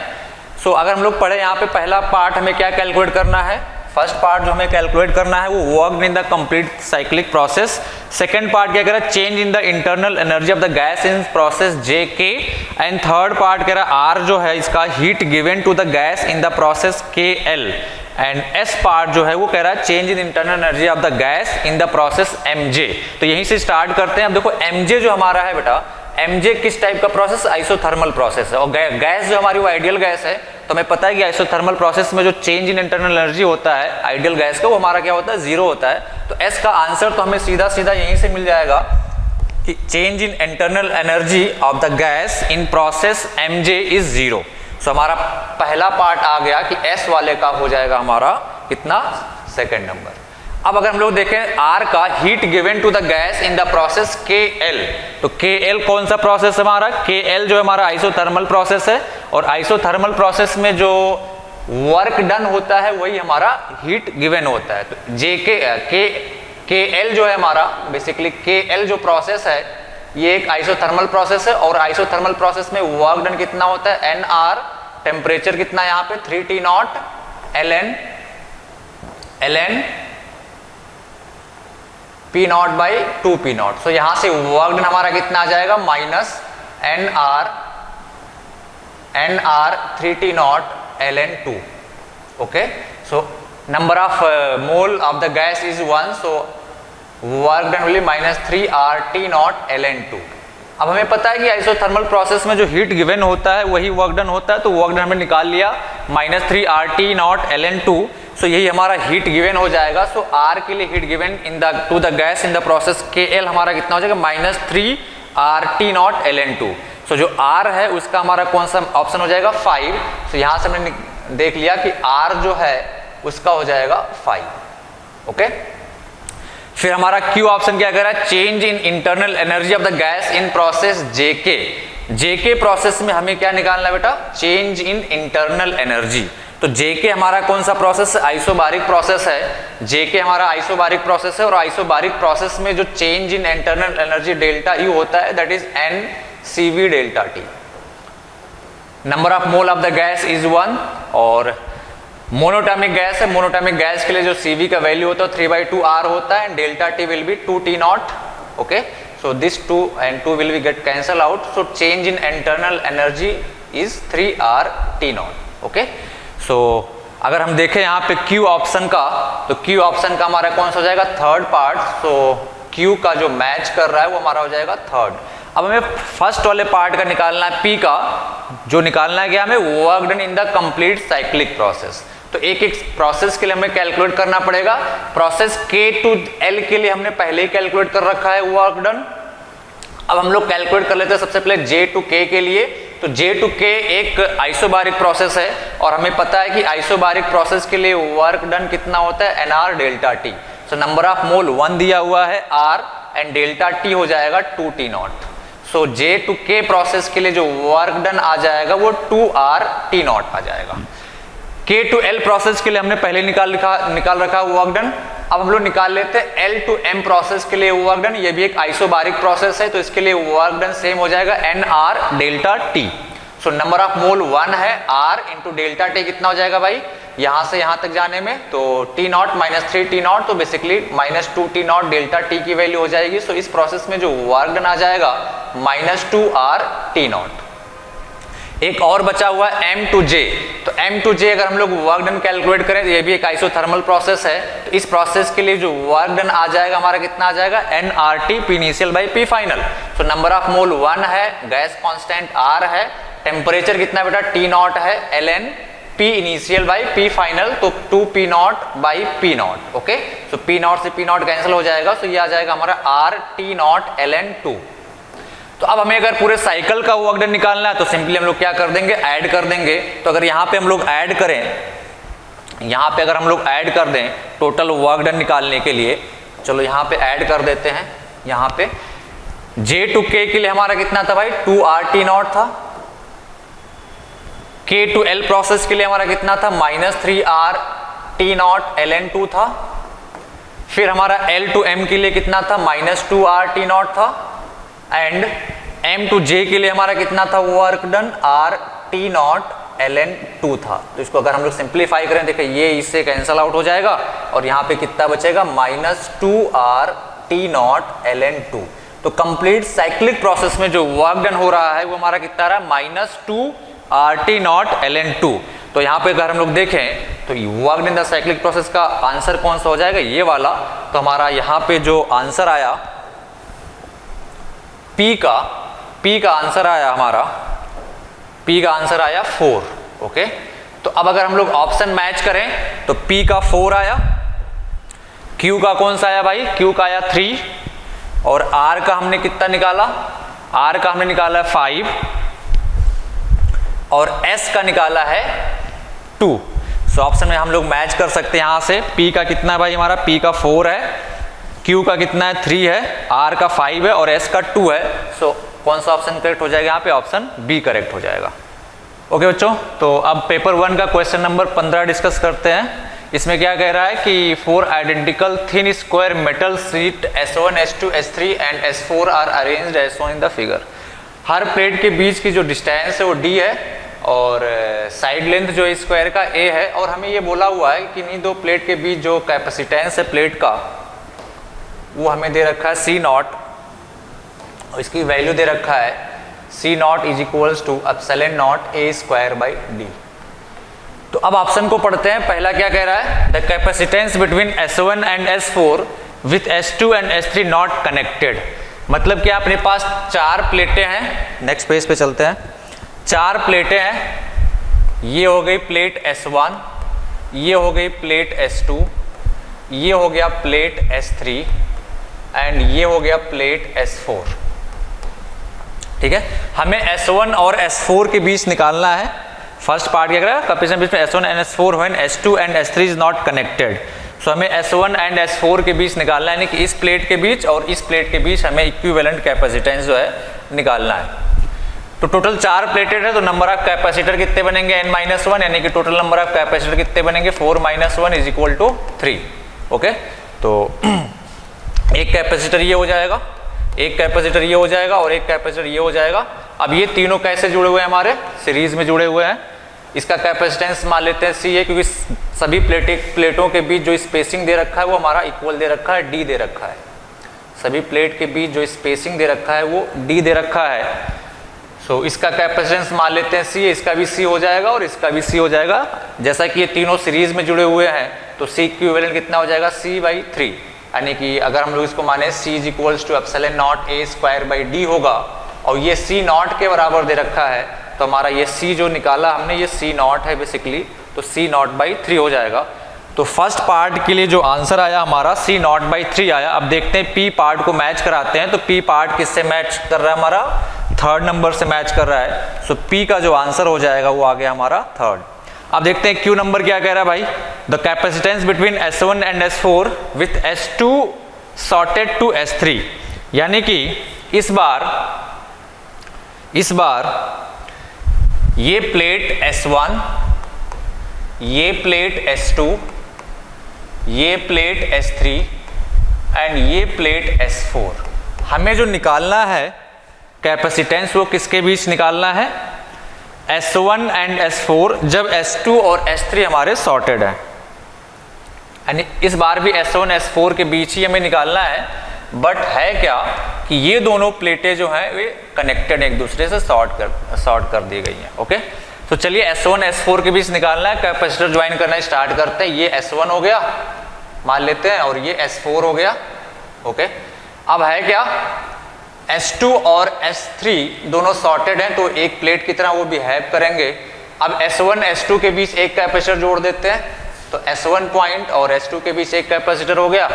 S2 और S3 के बीच जो कैपेसिटर जोड़ेंगे तो शॉर्ट सर्किटेड होगा, कोई मतलब नहीं होगा इक्विवेलेंट निकालते टाइम उसका। फिर S3 और S4 के बीच एक कैपेसिटर, तो टोटल इसका तो अब ये कैपेसिटर का तो कोई मतलब है नहीं क्योंकि ये शॉर्ट हो गया है। तो टोटल कितना कैपेसिटेंस हो जाएगा इसका, ये और ये दोनों सीरीज में जुड़े हुए हैं तो इनका जो C इक्विवेलेंट हो जाएगा वो बेसिकली C/2 आ जाएगा, या फिर हम लिख सकते हैं C0/2। सो अब देखते हैं कि जो हमारा दूसरा ऑप्शन Q है उसका कौन सा ऑप्शन मैच कर रहा है। तो दूसरे के लिए जब S2 एंड S3 सॉर्टेड है तो आंसर आ रहा है C0/2, यानी Q का जो ऑप्शन आ रहा है वो हमारा सेकंड नंबर आ रहा है। ओके, अब थर्ड नंबर देखते हैं क्या कर रहा है, the capacitance between S1 and S3 with S2 sorted to S4, यानी इस बार S2 और S4 सॉर्टेड है, S1 और S3 के बीच हमें निकालना है। तो चलिए इसको सॉल्व करते हैं, यहीं पे कर लेते हैं। ये प्लेट हो गई हमारी S1, ये दूसरी प्लेट हो गई S2, ये तीसरी प्लेट हो गई S3 एंड ये चौथी प्लेट हो गई S4। इस बार कौन कौन से सॉर्टेड है भाई, इस बार जो है S1 S3 के बीच हमें निकालना है। तो S1 ये प्लेट हो गया और S3 हमारा ये प्लेट हो गया, इन दोनों के बीच हमें कैपेसिटेंस निकालना है। और S2 एंड S4 जो है वो सॉर्टेड है, S2 और S4 जो है वो सॉर्ट किए गए, यानी कि ये दोनों सॉर्ट किए गए तो ये दोनों एक प्लेट की तरह बिहेव करेंगे। अब फिर से हमें S1 S3 के बीच निकालना है तो कैपेसिटर जोड़ना स्टार्ट करते हैं। ये पॉइंट हो गया हमारा, मान लेते हैं S1, और निकालना किसके बीच है, S1 S3 के बीच। सो ये पॉइंट हो गया अपना S3, और S2 और S4 इस बार सॉर्टेड हैं तो वो दोनों एक ही पॉइंट की तरह बिहेव करेंगे। So this is S2 and this is S4। अब कैपेसिटेंस जोड़ना स्टार्ट करते हैं, S1 और S2 के बीच एक capacitor, so this is S1 and this is S2, इसके बीच एक कैपेसिटर हमने लगा दिया। S2 और S3 के बीच एक कैपेसिटर, तो S2 यहाँ पे है, S3 यहाँ पे एक कैपेसिटर, ये हो गया। फिर S3 और S4 के बीच एक कैपेसिटर, तो ये एक कैपेसिटर लग जाएगा। अब फिर से देखें, ये C0 है, ये C0 है और ये C0, तो ये दोनों हमारे कैसे जुड़े हुए हैं, जुड़े हुए हैं पैरेलल में, तो इनका इक्विवेलेंट कितना हो जाएगा, 2C0। अब फिर से ये दोनों सीरीज में जुड़े हुए हैं तो इनका इक्विवेलेंट कितना आ जाएगा भाई, 2C0/3। अगर हम लोग कैलकुलेट करें यहाँ पे तो इसका इक्विवेलेंट कितना आ जाएगा, 2C0/3, यानी कि जो हमारा R ऑप्शन है उसका इक्विवेलेंट कितना है, 2C0/3। सो R का जो हमारा करेक्ट ऑप्शन हो जाएगा 4 हो जाएगा। Okay, 4 number. अब निकालते हैं क्या, लास्ट वाला पार्ट क्या कर रहा है, the capacitance between S1 and S2 with S3 to sorted to S1 और S2 जो है उसको S4 से सॉर्ट किया गया, यानी कि S1 S2 के बीच हमें निकालना है। तो चलिए दोबारा आते हैं, कैपेसिटर प्लेट को बनाते हैं। तो ये हो गया हमारी प्लेट S1, ये S2, ये S3 और ये हो गया S4। इस बार क्या है, S1 S2 के बीच निकालना है। तो सबसे पहले S1 S2 को मार्क कर लेते हैं, इन दोनों के बीच हमें निकालना है। और कह क्या रहा है इसमें, S3 सॉर्टेड टू S1, तो S3 को S1 से सॉर्ट करते हैं, S3 is sorted to S1, ये हो जाएगा, ये दोनों प्लेटें सॉर्टेड हैं, and S2 is sorted to S4, ये दूसरी वाली जो प्लेट है ये बेसिकली हमारी सॉर्टेड है S4 से, ओके। और S1 S2 के बीच हमें निकालना है। तो चलिए सॉल्व करते हैं इसको। ये हो गया हमारा पॉइंट S1 मान लेते हैं और ये हो गया पॉइंट S2, इन दोनों के बीच हमें इक्विवेलेंट निकालना है। अब जैसा कि देखें S1 और S3 सॉर्टेड है तो यही पॉइंट हमारा S3 भी हो जाएगा, और S2 S4 सॉर्टेड है तो यही पॉइंट हमारा S4 भी हो जाएगा। अब कैपेसिटर जोड़ना स्टार्ट करते हैं भाई। S1 और S2 के बीच एक कैपेसिटर, तो this is point S1, S2 इधर है तो ये कैपेसिटर हो जाएगा। S2 S3 के बीच एक कैपेसिटर, तो ये हमारा दूसरा कैपेसिटर हो जाएगा। और फिर S3 और S4 के बीच एक कैपेसिटर, तो ये अपना तीसरा कैपेसिटर हो जाएगा। सभी के कैपेसिटेंस जो है वो C0 है, तो फाइनली C इक्विवेलेंट कितना आ जाएगा हमारा, सभी पैरेलल में जुड़े हुए हैं तो ये हो जाएगा 3C0, ओके। तो अब देखते हैं कि लास्ट वाले का S का ऑप्शन कौन सा है, the capacitance between S1 and S2 with S3 sorted to S1 and S2 sorted to S4, हमने निकाला 3C0। सो यहाँ पे ये पहला वाला पार्ट हो जाएगा, यानी कि जो S है उसका हो जाएगा फर्स्ट। तो अगर ऑप्शन देखें यहाँ पे तो P का 3 ऑप्शन, Q का सेकेंड ऑप्शन, R का 4 ऑप्शन एंड S का 1 ऑप्शन। तो इसमें से कौन सा मैच कर रहा हमारा, ये वाला मैच कर रहा है, okay. Okay, so let's solve question number 16। इसमें क्या कह रहा है कि एक लाइट रे है, स्फेयर पे इंसिडेंट हो रही है और एंगल ऑफ इंसिडेंस हमें दे रखा है θ0, और जो स्फेयर है उसका रिफ्रैक्टिव इंडेक्स हमें दे रखा है n, और लाइट रे रिफ्रैक्ट हो रही है वहाँ पे, एंगल ऑफ रिफ्रैक्शन φ0 के साथ, and then partly reflects from the back surface. फिर क्या कह रहा है, the reflected ray then emerges out of the sphere after partial reflection. फिर क्या कह रहा है कि the total angle of deviation of the emergent ray with respect to the incident ray is alpha. फिर हमें क्या कह रहा है, match the quantities mentioned in list 1 with their values in list 2, okay. तो चलिए इसको सॉल्व करते हैं। सबसे पहले स्फेयर बना लेते हैं। तो ये हो गया हमारा स्फेयर, ओके। यहां से मान लेते हैं कोई लाइट रे आके इंसिडेंट हो रही है, ये नॉर्मल हो गया, और ये हो गया हमारा एंगल ऑफ इंसिडेंस θ0 जो कि हमें क्वेश्चन में दिया हुआ है। यहां से लाइट रे रिफ्रैक्ट हो रही है, एंगल ऑफ रिफ्रैक्शन हमें दे रखा है φ0। फिर यहां से पार्टली रिफ्लेक्ट हो रही है, ये एंगल अगेन φ0 हो जाएगा, सो ये एंगल भी φ0 हो जाएगा। फिर यहां से लाइट रे रिफ्रैक्ट हो रही है, मान लेते ऐसे चली गई।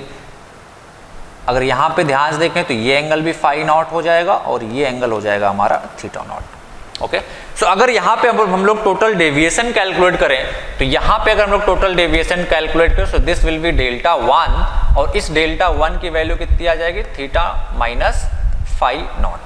यहाँ पे अगर हम लोग डेविएशन Δ2 की बात करें, so this will be the deviation Δ2, और इसकी वैल्यू कितनी हो जाएगी हमारी π माइनस 2 φ0, ओके। फिर अगेन यहाँ पे अगर हम लोग डेविएशन Δ3 कैलकुलेट करें, तो this deviation Δ3 will be θ0 minus φ0, okay. सारे डेविएशन Δ1, Δ2, Δ3 सभी एंटी क्लॉकवाइज सेंस में है, क्लॉकवाइज सेंस में है। तो टोटल डेविएशन अल्फा निकालते टाइम सभी को ऐड कर देंगे तो हमें मिल जाएगा θ0 minus φ0 plus π minus 2 φ0 plus θ0 minus φ0। तो यहाँ से अल्फा की वैल्यू हमें आ जाएगी 2θ0 माइनस 4 φ0 प्लस π, ये रिलेशन मिल जाएगा, ओके। फर्दर अगर हम लोग इस पॉइंट पे स्नेल्स लॉ अप्लाई करें तो यहाँ पे स्नेल्स लॉ अप्लाई करेंगे तो क्या मिल जाएगा हमें 1 into sine θ0 is equals to n into sine phi not, और n क्या है भाई हमारा refractive index of the sphere. Okay, अब यहाँ पे देखें, अगर हम लोग फर्दर क्वेश्चन पे मूव करें तो फर्स्ट थ्री पार्ट का डेविएशन देखें तो अल्फा 180 डिग्री लेना है, फिर हमें डिफरेंट रिफ्रैक्टिव इंडेक्स पे थीटा नॉट और फाई नॉट की वैल्यू बतानी है।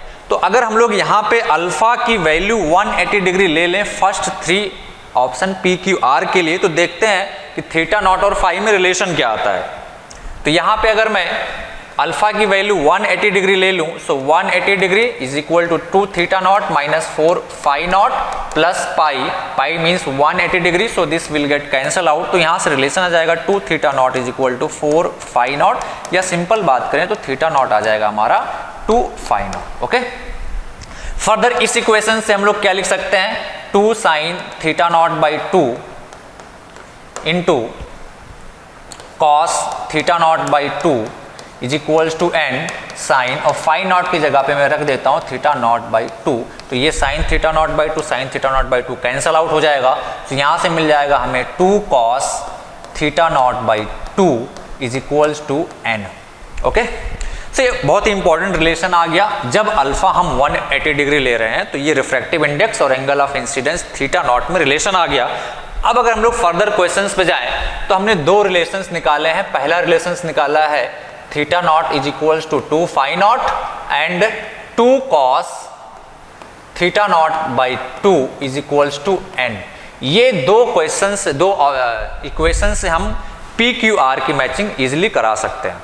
सो अब देखें पी ऑप्शन क्या कह रहा है, if n is equals to 2 and alpha is equal to 180 degree, और इस वाले कंडीशन को हम पहले यूज कर चुके हैं, then all possible value of theta not. तो अगर हम n इज इक्वल्स टू 2 रख लें, यहाँ पे अगर हम n इज इक्वल्स टू 2 रख लें तो ध्यान से देखें 2 n की वैल्यू 2 रखेंगे तो cos थीटा नॉट बाई 2 की वैल्यू कितनी आ जाएगी 1। इसका सिंपल सा मतलब हुआ cos थीटा की वैल्यू 1 हो जाएगी, तो थीटा नॉट की वैल्यू आ जाएगी 0 डिग्री, यानी कि P के लिए इस कंडीशन को सेटिस्फाई करेगा हमारा 5 नंबर पार्ट, तो P का हो जाएगा 5 नंबर। ओके, अब Q क्या कह रहा है, if n is equals to √3 and alpha is equals to 180 degree. खैर इस कंडीशन को तो हम पहले यूज कर चुके हैं। Then all possible value of theta not पूछ रहा है, तो n की वैल्यू इस बार √3 लेते हैं, तो देखते हैं क्या आता है हमारा। तो n की वैल्यू जब मैं √3 ले रहा हूं, n की वैल्यू √3 ले रहा हूं, तो यहां से हमें मिलेगा क्या 2 into cos theta not by 2 is equals to √3, यानी कि cos theta not by 2 is equal to √3 by 2।